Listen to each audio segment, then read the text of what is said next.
రైతు సోదరులందరికీ నమస్కారాలు. ఈ వీడియో ద్వారాగా రోజ్లీన్ అగ్రి జెనెటిక్స్ వారి సరికొత్త హైబ్రిడ్ మిరప విత్తనం అండి, టెస్లా 111.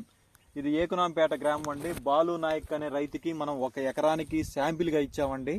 చూడండి రైతు సోదరులు ఎలా ఉందో, చేను చూడండి ఎలా ఉందో. చేను వచ్చేసి 87 రోజులండి పైరు. ఇది చూడండి రైతు సోదరులారా, ఆల్రెడీ ఒక కాపు సెట్ అయిపోయిందండి.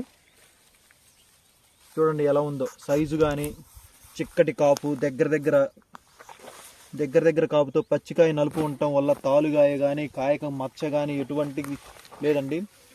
ఎటువంటి తెగులు ఆశించకుండా చూడండి రైతు సోదరులారా, కాపు ఎలా ఉందో, చిక్కటి కాపు,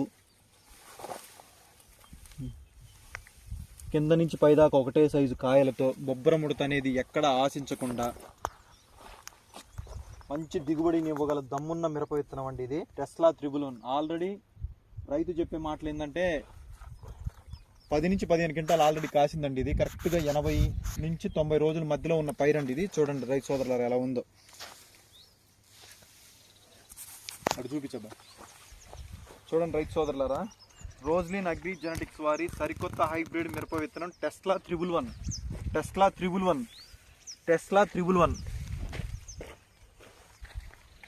పైరు చూడండి ఎలా ఉందో రైతు సోదరులారా.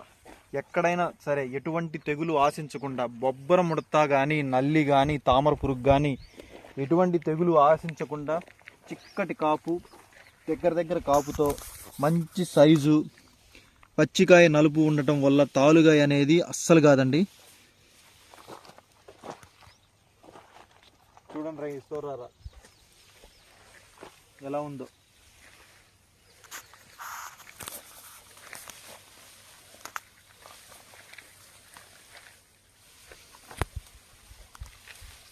టెస్లా 111 అండి, ఇది సరికొత్త హైబ్రిడ్ మిరప విత్తనం అండి, రోజ్లీన్ కంపెనీ వారిది. పూత, పిందె అధిక వర్షాలను, అధిక బెట్టను తట్టుకొని, చూడండి రైతు సోదరులు, ఈ భూమి కూడా ఎర్ర భూమి అండి ఇది. అంత రాళ్ళల్లో కూడా చూడండి ఎలా ఉందో ఇది. సో రాళ్ళు, గలస ఏ నేలకైనా సరే తట్టుకొని మంచి దిగుబడి ఇవ్వగల దమ్మున్న మిరప విత్తనం ఏదైనా ఉంది అంటే అది ఒక రోజ్లీన్ కంపెనీ వారి టెస్లా మిరప విత్తనం మాత్రమేనండి. రైతులందరూ గమనించండి, టెస్లా 111 నాటండి, అత్యధిక దిగుబడులు సాధించండి.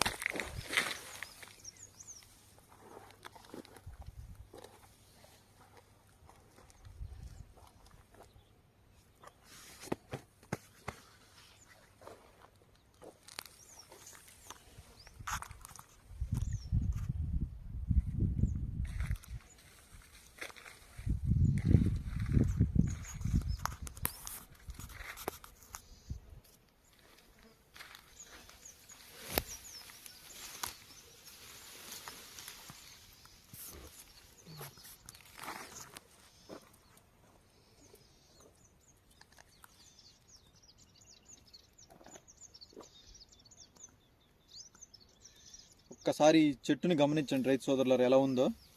అది ఒక కొమ్మ మాత్రమే,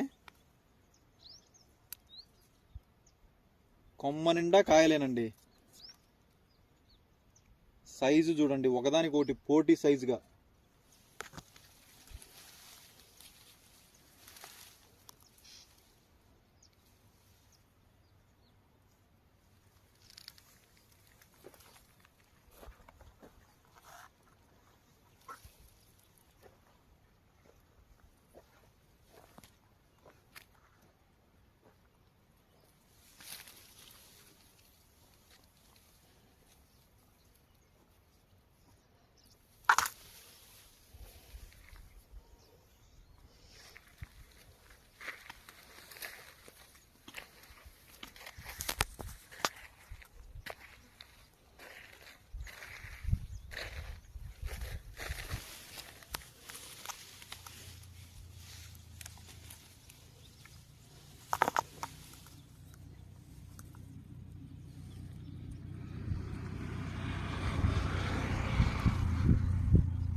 రాజంపేటని